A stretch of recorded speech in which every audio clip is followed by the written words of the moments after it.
صحیح بخاری کی، نبی علیہ الصلوۃ والسلام نے فرمایا من غدا او راح، جس شخص نے صبح کی شام کی صبح شام نماز کی فکر رہی، آتا جاتا رہا، کہاں آتا جاتا رہا؟ مسجد کی طرف۔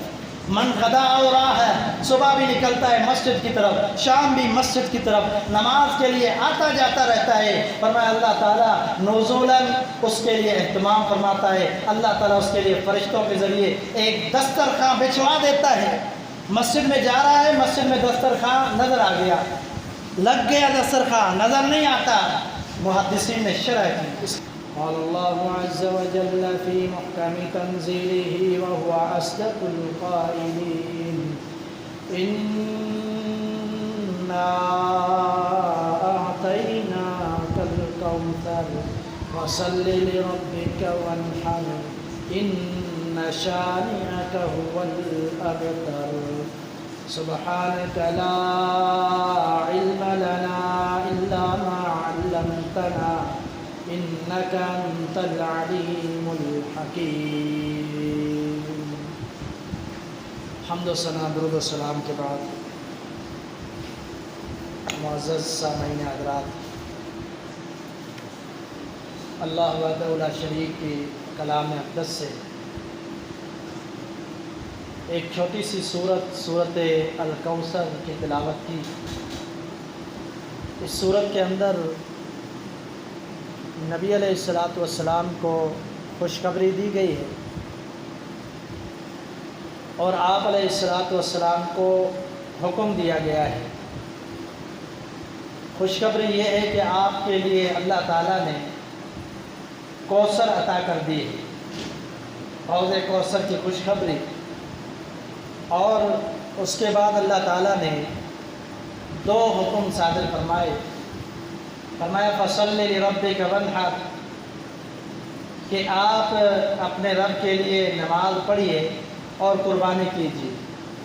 اس کے بعد اللہ تعالیٰ نے گستاخ رسولوں کو انجام بتلایا ہے اور ان کی حیثیت اور ان کی اوقات واضح کی ہے کہ ان شانئک هو الابتر، کہ بے شک جو آپ کے دشمن ہیں وہی بے نسل ہوں گے۔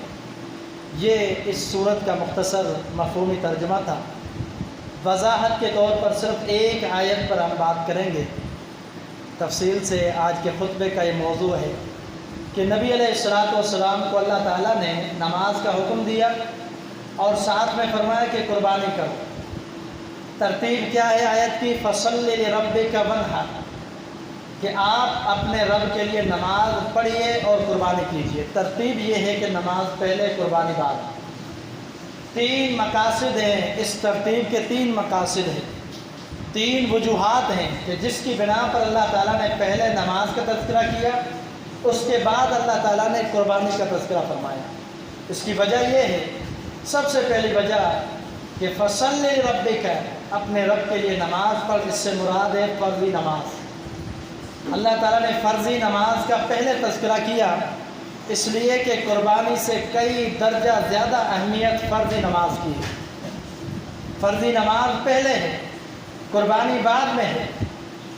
دوسرے نمبر پر جو اس کا مقصد ہے وہ یہ ہے کہ فصل لربک وانحر، اپنے رب کے لیے نماز پڑھیے پھر قربانی کیجیے۔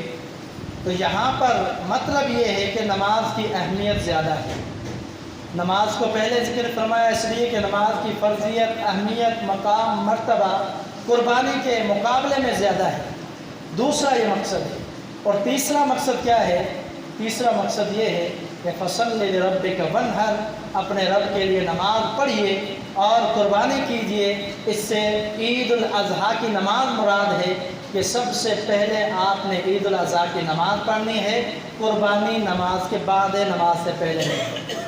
یہ تین بڑے مقاصد جو مفسرین نے بیان کیے ہیں اس آیت کے۔ اب ہمارا جو موضوع ہے وہ یہ ہے کہ فرضی نماز کی فکر کیجیے، فرضی نماز کی فکر کیجیے۔ ابھی سے بہت سارے لوگوں کو قربانی کی فکر لاحق ہو چکی ہے۔ کچھ لوگوں نے جانور خرید لیے، کچھ منصوبہ بندی کر رہے ہیں، کچھ لوگ ریٹ معلوم کر رہے ہیں، کچھ لوگ اس انتظار میں ہیں کہ کوئی کم ریٹ ہو جائے تو پھر جانور خریدیں۔ کچھ لوگوں نے سال پہلے ہی خرید کر پالا ہوا ہے جانور قربانی کے لیے، لیکن یہ سب چیزیں بعد میں ہیں۔ سب سے پہلے فرضی نماز ہے۔ آپ نے قربانی کا جانور لے لیا، خرید لیا، اس کے بعد آپ نے قربانی بھی کرنی ہے، اس کا گوشت بھی لوگوں نے بانٹ دیا، قربانی بھی کر دی، لیکن یاد رکھیے فرض نماز نہیں ہے تو پھر قربانی کا کوئی فائدہ نہیں ہے۔ 5 وقت نماز ہی نہیں ہے، قربانی میں سب سے آگے ہے، اس کی قربانی کا کوئی فائدہ نہیں ہے۔ کیوں؟ اس لیے کہ نماز پہلے ہے۔ نبی علیہ السلام کی ایک حدیث سے اہمیت واضح ہوتی ہے۔ آپ علیہ السلام نے فرمایا اول من یحاسب بہ العبد الصلاۃ او کما قال النبی صلی اللہ علیہ وسلم۔ آپ نے فرمایا قیامت کے دن سب سے پہلے جو سوال ہوگا وہ نماز کے حوالے میں ہوگا، نماز کے بارے میں ہوگا۔ اگر اس سوال میں کامیاب ہو گیا، آگے حدیث کے الفاظ ہیں، آگے حدیث میں کیا ہے کہ اگر یہ معاملہ درست ہو گیا، انجح و افلح، 2 الفاظ ہیں، کامیاب ہو گیا، کامیاب اور کامران ہو گیا اگر اس کا معاملہ نماز کا درست ہے۔ پھر فرمایا کہ اگر یہ معاملہ درست نہیں ہے، سوال ہوگا نماز کا، حقوق اللہ میں پہلا سوال نماز کا، اگر اس میں کامیاب نہیں ہے تو فرمایا فقد خواب و خسر، ناکام ہو گیا، نامراد ہو گیا، ذلیل ہو گیا، رسوا ہو گیا۔ مطلب کیا ہے؟ نماز نہیں پڑھتا تھا، بڑا حاجی تھا، بڑے روزے رکھتا تھا، بڑی قربانیاں کرتا تھا، بڑے نیک اعمال کرتا تھا، بڑی سخاوتیں کرتا تھا، لیکن یہاں اللہ کے رسول نے فرمایا نماز کا سوال ہوگا، کامیاب نہیں ہوا، فرمایا ناکام اور نامراد ہو گیا۔ اس کا مطلب ہے کہ آگے دوسرے اعمال اس کو فائدہ نہیں دیتے۔ پہلے نماز میں کامیابی ہے تو پھر دوسرے اعمال، اگر ناکامی ہے تو پھر دوسرے اعمال اس کا سوال جواب نہیں ہوگا، بلکہ اس کا ٹھکانہ پھر ہر شخص جان ہے۔ تو یہ اللہ کے رسول صلی اللہ علیہ وسلم نے سوالوں کی ترتیب بھی بتلا دی کہ فرضی نماز کی اس قدر اہمیت ہے، اور جو بندہ فرض نماز پڑھنے والا ہے، 5 نماز کی پابندی کرنے والا ہے، اس بندے کے اللہ کے ہاں کس قدر ہے، اللہ کتنی قدردانی کرتا ہے۔ اللہ بڑا قدردان ہے۔ ایسا نہیں سمجھنا کہ اللہ تعالیٰ کے لیے بندہ عبادت بھی کر رہا ہے، نیکیاں بھی کر رہا ہے، عمل بھی کر رہا ہے، نیکیوں پہ نیکیاں، نمازیں بھی پڑھ رہا ہے، اپنے رب کو راضی کرنے کی کوشش بھی کر رہا ہے، اور اللہ تعالیٰ اس کی قدر نہ کرے، ایسا ہو ہی نہیں سکتا۔ اللہ تعالیٰ بڑا شاکر ہے، بڑا شکور ہے۔ شکور اور شاکر کا معنی کیا ہے؟ قدردانی کرنے والا۔ اور نبی علیہ السلام کی ایک حدیث میں مثال کے طور پر بیان کروں، صحیح بخاری مسلم وغیرہ میں حدیث ہے، اللہ کے رسول صلی اللہ علیہ وسلم نے فرمایا کہ ایک شخص جا رہا تھا، ایک شخص پیدل جا رہا ہے، چلتے چلتے اس کو بہت زیادہ پیاس لگی، بہت زیادہ پیاس، پانی کی تلاش کر رہا ہے، دائیں بائیں دیکھ رہا ہے، پیچھے دیکھ رہا ہے کہیں پانی مل جائے، پانی پی۔ نبی علیہ السلام نے فرمایا اس نے ایک کنواں دیکھا، اس کے اندر پانی موجود تھا، فرمایا اس کے اندر داخل ہو گیا، اتر گیا، وہاں سے پانی پیا، دوبارہ باہر آیا، واپسی سفر کی طرف چلنے لگا، لیکن اس نے دیکھا ایک کتا جانور ہے، ایک جانور ہے کتا، وہ زمین پر جو کیچڑ ہوتا ہے وہ چاٹ رہا ہے، پیاس کی وجہ سے کیچڑ چاٹ رہا ہے۔ حدیث کے الفاظ نبی علیہ السلام نے فرمایا کہ اس شخص کو خیال آیا، اس نے یہ سوچا کہ مجھے بھی پیاس لگی تھی، میری کیفیت کس قدر ہو چکی تھی، اس لیے میں کنویں کے اندر داخل ہوا، پانی نکالا، پانی پیا، میں فریش ہو گیا۔ یہ جانور اس کو بھی بہت زیادہ تکلیف ہے، پیاس ہے، کیوں نہ اس کے لیے بھی میں داخل ہو جاؤں، اس کو بھی پانی پلا دوں۔ اس کے دل میں احساس ہوا۔ اللہ کے رسول نے فرمایا کہ وہ شخص کنویں میں اترتا ہے، دوبارہ اس نے پانی نکالا، اس جانور کو پانی پلایا۔ وہ جانور کہ اگر اس کی جھاگ، اس کی زبان بھی آپ کے کپڑوں کو لگ جائے، آپ کے کپڑے پلید ہو جاتے ہیں۔ نبی علیہ السلام نے فرمایا کہ من اقتنى قلبا، وہ جانور، فرمایا کہ جو بندہ کتا پالتا ہے شوق کی وجہ سے، کوئی اس کی وجہ نہیں، کوئی چوکیداری کی وجہ نہیں ہے، کوئی جانور کی وجہ نہیں ہے، کوئی کھیتی باڑی کی وجہ نہیں ہے، بلکہ شوق سے یہ جانور پالتا ہے، فرمایا کہ روزانہ اس کے اعمال میں سے ایک کی رات ختم ہو جاتا ہے، یعنی احد پہاڑ کے برابر نیکیاں اس کی ضائع کر دی جاتی ہے اس کتے کو پالنے کی وجہ سے۔ یہ اس قدر پلید جانور ہے، لیکن اس شخص نے کیا کیا؟ اس کا احساس کیا، کیونکہ ذی روح تھا، جاندار تھا، اس کے اندر جان تھی، روح تھی اس کے اندر، اس کو تڑپتے ہوئے نہیں دیکھ سکا، اس نے پانی پلایا۔ نبی علیہ السلام نے الفاظ کیا فرمائے؟ آپ نے فرمایا فشکر اللہ لہ، اللہ تعالیٰ نے اس کی قدر کی۔ فشکر اللہ لہ، اللہ نے اس کی قدر کی، اور کیسی قدر کی؟ فرمایا فغفر، اللہ نے اس کو بخش دیا، معاف کر دیا۔ صحابہ اکرام نے بڑے حیران ہو کر سوال کیا، اللہ کے رسول ایک کتا جانور، اس کی وجہ سے اللہ نے اس کو معاف فرما دیا؟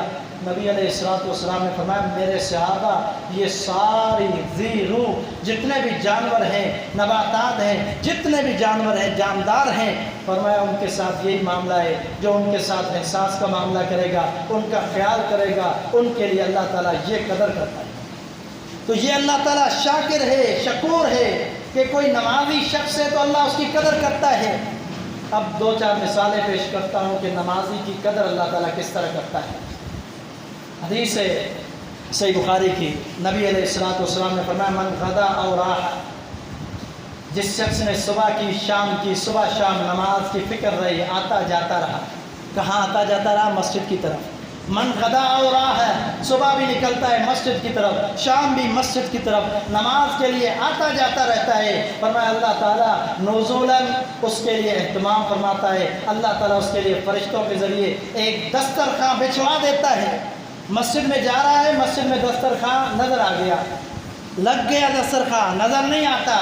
محدثین نے شرح کی، اس کی وضاحت کی، کہا کہ یہ جو حدیث ہے اس کا مطلب ہے کہ ہر نماز کے وقت اللہ تعالیٰ بندے کی ایسی قدر کرتا ہے کہ یہ بندہ اللہ کا مہمان ہے، نماز پڑھنے آ رہا ہے، اللہ کی عبادت کرنے آ رہا ہے، اللہ کے گھر میں آ رہا ہے، اللہ تعالیٰ اس کی مہمانی کرتا ہے، میزبانی کرتا ہے۔ رب العالمین اس کے لیے فرشتوں کو حکم دیتا ہے ہر نماز کے وقت اس کے لیے جنت میں دسترخوان بچھا دو، ہر نماز کے وقت اس کے لیے دسترخوان بچھا دیا جاتا ہے، اس کے لیے تواضع کے لیے وہاں پر پھل فروٹ رکھ دیے جاتے ہیں۔ اور محدثین فرماتے ہیں جب قیامت کا دن ہوگا یہ شخص جنت میں داخل ہوگا، ہر نماز کے وقت جو دسترخوان اس کے لیے لگایا گیا اس کو پیش کیا جائے گا۔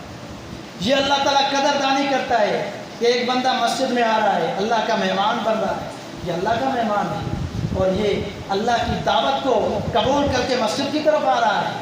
نبی علیہ السلام نے فرمایا المؤذنون اطول اعناقهم یوم القیامہ، فرمایا جو لوگ اذانیں دیتے ہیں، مسجد میں آ کر اذانیں دیتے ہیں، لوگوں کے اللہ کی دعوت دیتے ہیں، اللہ کے گھر کی طرف اللہ کی مہمانی کے لیے، میزبانی کے لیے بلاتے ہیں، فرمایا ان کو اللہ تعالیٰ کیا قدر کرتا ہے، اس کا مقام اور فضیلت کیا ہے۔ فرمایا کل قیامت کے دن ان کی گردنیں اونچی ہوگی، تمام خلائق ان کو دیکھیں گے، جتنی بھی مخلوقات ہوں گی دیکھیں گی کہ یہ شخص تھا جو دنیا میں اللہ کی دعوت لوگوں کو دیتا ہے۔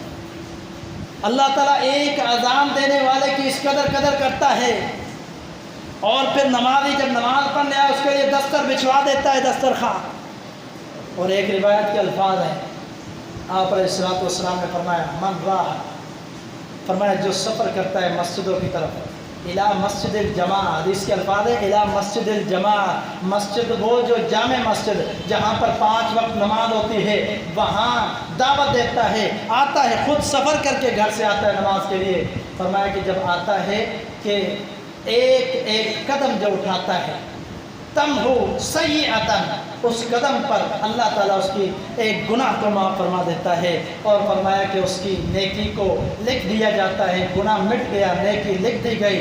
آگے حدیث کے الفاظ بڑے ہی غور طلب ہیں، فرمایا ذاہباً او راجعاً او کما قال نبی صلی اللہ علیہ وسلم، فرمایا جاتے ہوئے بھی آتے ہوئے بھی، گھر سے نکلتا ہے، مسجد میں پہنچا، گناہ معاف ہو رہے ہیں، نیکیاں اس میں اضافہ ہو رہا ہے، مسجد میں پہنچا، نماز سے فارغ ہوا، واپسی پلٹتا ہے گھر کی طرف، ابھی تک اللہ تعالیٰ کو اس کی محبت ہے، اللہ تعالیٰ اس کو پسند کرتا ہے، گھر واپس جا رہا ہے۔ اب اس کا گھر کی طرف جانا یہ کوئی دین کے لیے نہیں ہے بلکہ اپنے کام سے جا رہا ہے، لیکن اللہ تعالیٰ ایسی قدر کرتا ہے کہ اللہ تعالیٰ جاتے ہوئے بھی اس کے قدم پر نیکیاں لکھوا دیتا ہے، اس کے گناہوں کو معاف کرتا ہے۔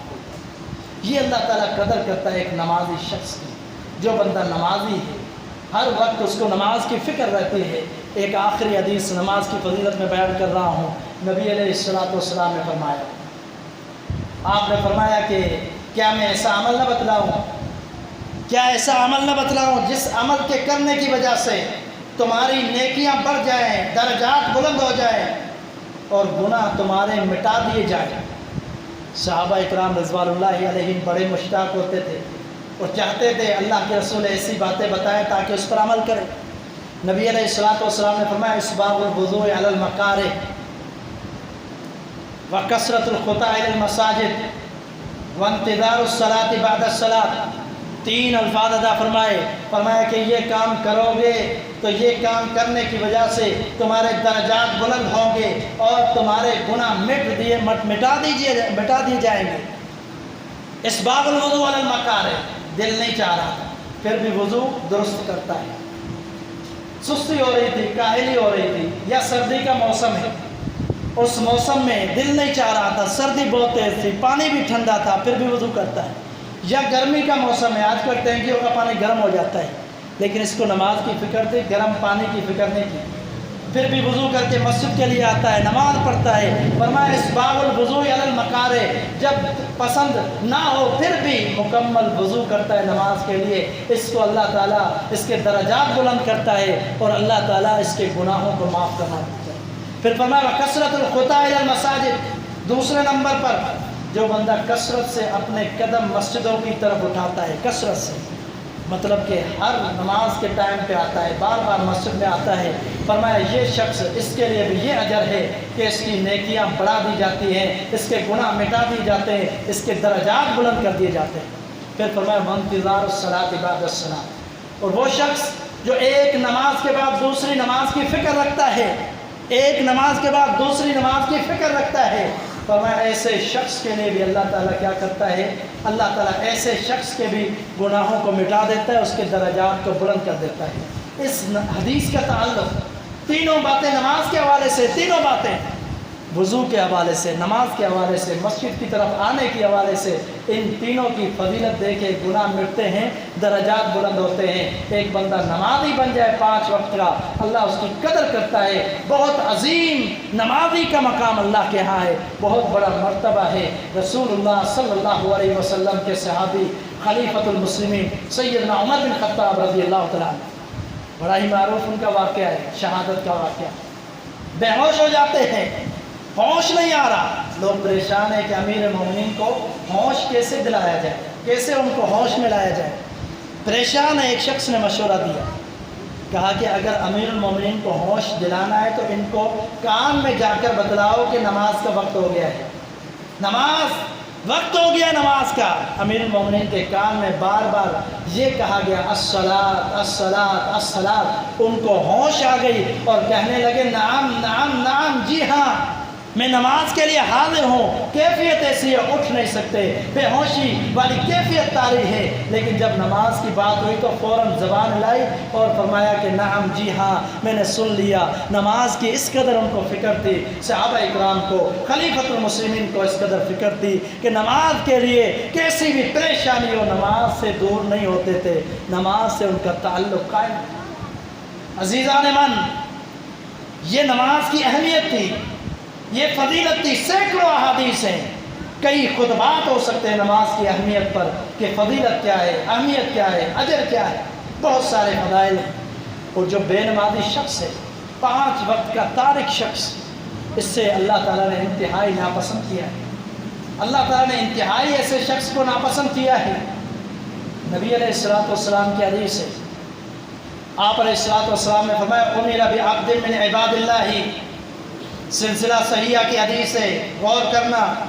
امام البانی رحمہ اللہ وقت کے محدث، انہوں نے کتاب لکھی سلسلہ صحیحہ، یہ کتاب 15 جلدوں پر مشتمل بڑی ضخیم کتاب ہے، اس کے اندر صحیح حدیثوں کو جمع کیا ہے، اسی کے اندر یہ حدیث لائے ہیں۔ فرماتے امر عبد من عباد اللہ، اللہ تعالیٰ کے بندوں میں سے ایک بندے کے لیے حکم دیا جائے گا فی قبری ہی، اس کی قبر کے اندر، ان یجلد 100 جلدۃ، اس کو 100 کوڑے مارے جائیں، اس کو کوڑے مارنا شروع کریں گے فرشتے، کوڑے مارے جائیں گے، وہ منت سماجت کرے گا کہ مجھے معاف کر دو، مجھے چھوڑ دو، مجھے چھوڑ دو، میں برداشت نہیں کر سکتا، لیکن اللہ کا حکم ہوگا، اس لیے فرشتے پورے کریں گے۔ حدیث کے الفاظ ہے جب آخری کوڑا بچے گا اس کو مارنے کے لیے وہ مارا جائے گا، اس کے بعد کیا ہوگا؟ امتلا قبرہ من النار، پھر دوسری سزا شروع ہو جائے گی، اس کی قبر کو آگ سے بھر دیا جائے گا، اس کی قبر کو آگ سے بھر دیا جائے گا۔ فرمایا جب افلح، جب اس کو افاقہ ہو جائے گا، افاقہ ہو جائے گا، بے ہوشی اس کی ختم ہو جائے گی، وہ ٹھیک ہو جائے گا، عذاب تھوڑا ہٹ جائے گا، سوال کرے گا علامہ جلدتمونی، فرشتوں سے سوال کرے گا ذرا یہ بتلاؤ تو صحیح مجھے کیوں تم لوگوں نے 100 کوڑے مارے، کیوں مجھے کوڑے مارے؟ غور کرنا، وہ میرے بھائی، وہ دینی اور اسلامی بھائی جو نماز 5 وقت کی فکر نہیں کرتے، وہ غور کریں۔ نبی علیہ السلام نے فرمایا جب وہ سوال کرے گا، سوال کا جواب فرشتہ کیا دے گا؟ انک صلیت صلاۃ واحدۃ بغیر طہور، فرمائے گا فرشتہ، کہے گا فرشتہ تو نے زندگی کے اندر ایک نماز ایسی پڑھی تھی جو بغیر وضو کے پڑھی تھی، جو تو نے بغیر وضو کے پڑھے تھی۔ سزا کتنی سخت ہے، سزا کتنی سخت ہے، کیوں؟ یہ ایسا نہیں ہو سکتا، ایسا نہیں ہو سکتا کہ اس نے بھول کر ایسا کیا ہو، بھول کر نہیں، کیونکہ بھول اور خطا، جو بھول ہو جائے، نسیان ہو جائے، پتہ نہیں ہو انسان کو، اس کی کوئی سزا شریعت میں نہیں ہے، شریعت میں اس کی سزا نہیں ہے، بھولے کی سزا کوئی شریعت میں نہیں ہے۔ جان بوجھ کر جو شریعت کی نافرمانی کرتا ہے اس پر سزا ہوتی ہے۔ اس نے بھی ایسا ہی کیا ہوگا، غالباً ایسا ہی کیا ہوگا کہ جان بوجھ کر ایک نماز بغیر وضو کے پڑھ لی، حالانکہ نمازی تھا، نمازیں پڑھتا تھا، ایک نماز بغیر وضو کے پڑھ لی، اس کو اتنی سخت سزا دی جا رہی ہے، 100 کوڑے لگائے جا رہے ہیں، آگ بھی داخل کی جا رہی ہے قبر کے اندر۔ ذرا اندازہ کیجئے جو لوگ 5 نمازیں نہیں پڑھتے، وضو تو دور کی بات، نمازیں ہی نہیں پڑھتے، ان کا کیا انجام ہے؟ اسی حدیث کے اندر رسول اللہ صلی اللہ علیہ وسلم نے ساتھ میں یہ بھی فرمایا، آپ نے فرمایا کہ فرشتہ کہے گا دوسرا تیرا قصور کیا تھا؟ دوسرا تیرا قصور یہ تھا کہ تو ایسا بدبخت شخص تھا، ایسا شخص تھا کہ تو نے کیا کیا تھا کہ ایک مظلوم کو دیکھ رہا تھا، اس پر ظلم ہو رہا تھا، اس پر بار بار ظلم ہو رہا تھا، تو نے اس کی مدد نہیں کی۔ یہاں رک کر میں ایک بات کہوں گا، یہ حدیث ایک مظلوم کی مدد نہ کرنے والا شخص، اس کو کیا ہو رہا ہے؟ 100 کوڑے لگائے جا رہے ہیں اور آگ سے قبر کو بھر دیا جا رہا ہے۔ حکمران بھی سن لیں، خلفاء بھی سن لیں، وقت کے امیر بھی سن لیں، ناظم بھی سن لیں، کونسلر بھی سن لیں، جو بڑے بڑے عہدوں پر قائم ہیں۔ آج اسی پاکستان کی ایک بیٹی ڈاکٹر عافیہ صدیقی کئی سال ہو گئے امریکہ کی جیل کے اندر ہے، گل سڑ گئی ہے، ان کی کیفیت آپ دیکھیں، ان کی سزا کیوں ہے، کس وجہ سے؟ کوئی پوچھنے کے لیے تیار نہیں ہے، کوئی آواز اٹھانے کے لیے تیار نہیں ہے، کوئی کتنے پاکستان بلکہ کتنے جو ہے مسلمانوں کے ممالک کے کسی نے کوئی آواز نہیں اٹھائی، چپ ہے، خاموش ہے۔ کتنے پاکستان کے وزیر آئے، کتنے وزراء اعظم آئے، صدر آئے، کسی نے آواز اٹھائی؟ ووٹ لیتے ہیں اسی نام پر کہ ڈاکٹر صاحبہ کو ہم رہا کروائیں گے، اور پھر ووٹ لینے کے بعد زبان ان کی سی دی جاتی ہے، ان کے ہونٹوں کو سی دیا جاتا ہے کہ کہیں ان کی زبان سے ڈاکٹر صاحبہ کے بارے میں الفاظ نہ نکلے۔ ہماری یہ ذمہ داری آواز اٹھانا، عوام کی بھی ذمہ داری ہے اور وقت کے حکمرانوں کی بھی ذمہ داری ہے۔ اگر نہیں اٹھاتے، طاقت بھی ہے اور سب کچھ موجود ہے، ذرائع بھی ہیں، نہیں اٹھاتے آواز، ان کو یہ پیغام سنائیے، سوشل میڈیا پر یہ حدیث وائرل کیجئے، لکھیے کہ جو لوگ مظلوم کی مدد نہیں کرتے، طاقت ہونے کے باوجود، اللہ کے پیارے پیغمبر نے فرمایا قیامت کے بلکہ قبر کے اندر اس کو 100 کوڑے مارے جائیں گے اور اس کو جو ہے آگ سے قبر کو بھر دیا جائے گا۔ پھر دنیا کا چاہے وزیر اعظم ہو، چاہے صدر ہو، اللہ کے عذاب کے سامنے کسی کی نہیں چلے گی، نہ وہاں پر امریکہ بچائے گا، نہ دنیا کی کوئی طاقت بچائے گا۔ اس لیے یہ پیغام بھی لوگوں تک پہنچائیں، بے نمازی شخص اس کی یہ سزا ہے، اور مظلوم کی مدد نہ کرنے والا، وقت ہونے والا ہے، 1-2 حدیث سنا کر اپنی بات ختم کروں گا۔ نبی علیہ السلام نے فرمایا، آپ صلی اللہ علیہ وسلم نے فرمایا، وہ شخص کہ جو بے نمازی ہے، بے نمازی شخص کا انجام بہت برا ہے۔ 5 وقت نماز نہیں پڑھنے والا، اللہ نے 5 وقت نمازیں فرض کی ہے، پھر بھی نہیں پڑھتا، فرمایا اس کا انجام کیسا ہوگا؟ مسند احمد اٹھا لیجئے، نبی علیہ الصلوۃ والسلام نے فرمایا اس کا انجام قارون جیسا ہوگا، فرعون جیسا ہوگا، حامان جیسا ہوگا، دنیا کے بدترین منافق ابی بن خلف، فرمایا جن کا جو انجام کل قیامت کے دن ہوگا، ان کو جو سزائیں ملیں گی، بے نمازی شخص کو ایسی سزائیں ملیں گی کل قیامت کے دن، ایسا انجام ہوگا ان کا۔ ذرا اندازہ لگائے بے نمازی شخص کو اس حدیث کے روح سے اگر غور کریں تو یہ فرعون جیسا ہے۔ کیا فرعون جیسا کوئی ہونا پسند کرے گا؟ کیا قارون جیسا کوئی ہونا پسند کرے گا؟ کوئی حامان جیسا ہونا پسند کرے گا؟ جو بدترین اللہ تعالیٰ کے دشمن باغی تھے، دین کے، انبیاء کے باغی تھے، رسولوں کے باغی تھے، اللہ تعالیٰ نے ان کی سزاؤں کو عبرت کے طور پر قرآن مجید میں بیان کر دیا ہے۔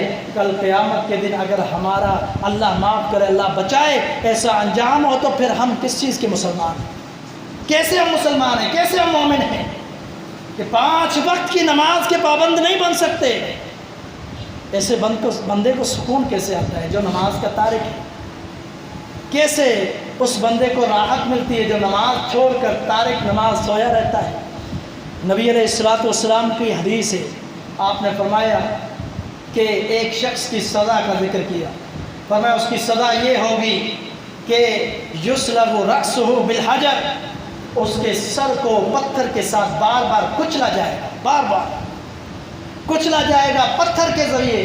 جب اس کا سر درست ہو جائے گا پھر اس کو پتھر مارا جائے گا، پھر اس کا سر جو ہے چکنا چور ہو جائے گا، کچلا دیا جائے گا اس کے سر کو۔ پھر آپ صلی اللہ علیہ وسلم سے پوچھا گیا، آپ نے فرمایا یہ کون سے شخص ہوں گے؟ آپ نے فرمایا یہ 2 شخص ہوں گے، 2 شخص ہوں گے جن کو یہ سزا ملے گی۔ ایک شخص وہ ہے یاخذ القرآن، قرآن کو حفظ کرتا ہے، یاد کرتا ہے، فیرفضہ، پھر دنیا کی خاطر اس کو بھلا دیتا ہے، اس کی پرواہ نہیں کرتا، کلام اللہ کو یاد کرنے کے بعد بھلا دیتا ہے۔ فرمایا ایک تو وہ شخص ہوگا، دوسرا شخص وینام عن الصلاۃ، وہ شخص جو نماز سے سویا رہا، ینام عن الصلاۃ، نماز کا وقت تھا، فجر کا وقت تھا، سویا رہا، خواب غفلت میں پڑا اور مزے کی نیند کرتا رہا، عصر کا وقت تھا، مزے کی نیند کرتا رہا، ظہر کا وقت تھا، کوئی بھی نماز کا وقت تھا، سویا رہا نماز سے، نماز کی پرواہ نہیں کی۔ نبی علیہ الصلوۃ والسلام نے فرمایا اس کو یہ سزا دی جائے گی، بار بار اس کے سر کو جو ہے پتھر کے ساتھ کچلا جائے گا، یہ بے نمازی کا انجام ہوگا، یہ سزا ہوگی بے نمازی کی۔ عزیز ساتھیو، یہ وعیدات نبی علیہ الصلوۃ والسلام کی احادیث میں ہیں، اگر یہ ہم بیان نہیں کرتے تو ہم خود مجرم ٹھہرتے ہیں۔ کوئی یہ نہ سمجھے کہ یہ آ کر ہمیں برا بلا کہتے ہیں، اللہ کی قسم اصلاح کی خاطر احادیث آپ کے سامنے رکھتے ہیں کہ نبی علیہ الصلوۃ والسلام کی احادیث یہ آپ نے کن کو سنائی تھی؟ آپ نے کن کو سنائی تھی؟ اندازہ لگا صحابہ اکرام کو، بے نمازی نہیں تھے، بڑے نماز کے پابند تھے۔ آپ نے کیوں سنائی؟ اس لیے کہ یہ جو حدیثیں ہیں آج یہ سنیں گے، کل اپنے ساتھیوں کو سنائیں گے، یہ قیامت تک میری امت تک پیغام ہوگا کہ بے نمازی نہیں بننا، تارک نماز نہیں بننا۔ یہ ہماری ذمہ داری، یہ مسائل بتلانا، اور آپ کی اور میری ذمہ داری یہ ہے کہ ان پر عمل کرنا۔ اللہ کے عذاب سے محفوظ رہنے کا طریقہ کیا ہے کہ شریعت کے مطابق عمل کرنا۔ اللہ تعالیٰ کا عذاب قبر میں، حشر میں بے نمازی کے لیے بڑا سخت ہے۔ آپ خود بھی سرچ کر کے دیکھ لیں، پڑھ لیں تو آپ کو پتہ چلے گا کہ بے نمازی کا انجام کیا ہے۔ یہاں تک کہ محدثین کو آپ اٹھا لیں، یہاں تک میں اس قدر یہ بڑی بات کر رہا ہوں، میں کچھ فتویٰ نہیں لگا رہا، میں کسی کو کافر نہیں کرتا، میں کسی کو جو مرتد نہیں کہتا، لیکن محدثین نے کہا ہے، محدثین نے بے نمازی کو مرتد کہا ہے، کافر کہا ہے۔ محدثین نے یہ فتوے لگا رہے ہیں۔ محدثین کے بات کو چھوڑیے، امام ابو حنیفہ رحمہ اللہ، امام مالک رحمہ اللہ، امام شافعی رحمہ اللہ، امام احمد بن حنبل رحمہ اللہ، 4 بڑے امام دنیا کے اندر جو لوگ جن کا دعویٰ کرتے ہیں، جن کے پیچھے چلتے ہیں اور ان کو بڑا جو ہے عالم اور محدث سمجھتے ہیں، ان کے فتاوی جات آپ پڑھ لیں۔ ایک امام ابو حنیفہ کی بھی بات کریں تو وہ فرماتے ہیں کہ ایک بے نمازی شخص ہے تو اس کو جیل کے اندر ڈال دو، قید خانے میں ڈال دو، اگر موت آ جائے تو موت آ جائے، جب تک توبہ طائب ہو کے نمازی نہیں بنتا اس کو جیل سے رہائی نہیں ملنی چاہیے، ہمیشہ وہ جیل میں رہے۔ یہ امام ابو حنیفہ کہتے ہیں دیگر کہتے ہیں کہ اس کو قتل کر دو، اس کا کوئی حق نہیں ہے زندہ رہنے کا، بے نمازی کا۔ تو اس قدر سخت باتیں محدثین اور ائمہ نے کیوں کہی ہیں؟ اس لیے کہ احادیث کے اندر ہے، قرآن مجید کی آیات ہیں۔ اس لیے اللہ تعالیٰ کا قرآن کہتا ہے ان الصلاۃ کانت علی المؤمنین کتابا موقوتا، نماز مومنین پر فرض ہے، مسلمان پر فرض ہے، وقت مقررہ پر نماز پڑھنی چاہیے۔ نماز کی اہمیت کو یاد رکھیں۔ یہی جہاں سے ہم نے بات شروع کی تھی وہیں پر میں ختم کرتا ہوں۔ فصل لربک وانحر، اللہ تعالیٰ نے فرمایا پیغمبر آپ اپنے رب کے لیے نماز پڑھیے پھر قربانی کیجئے۔ مطلب یہ ہے کہ بے نمازی شخص فرض نماز کا تارک، اس کی قربانی کا کوئی فائدہ نہیں۔ اگر نمازی ہے تو قربانی کا اجر ہے، اگر نمازی نہیں ہے تو اس کی قربانی کا کوئی فائدہ نہیں۔ پہلے نمازی بنیے پھر قربانی کیجئے، یہ بہت بڑی عبادت ہے، لیکن نمازی بننا اس سے بڑی عبادت ہے۔ اللہ تعالیٰ مجھے اور آپ کو حق سچ سمجھنے کی توفیق عطا فرمائے۔ وآخر دعوانا الحمدللہ۔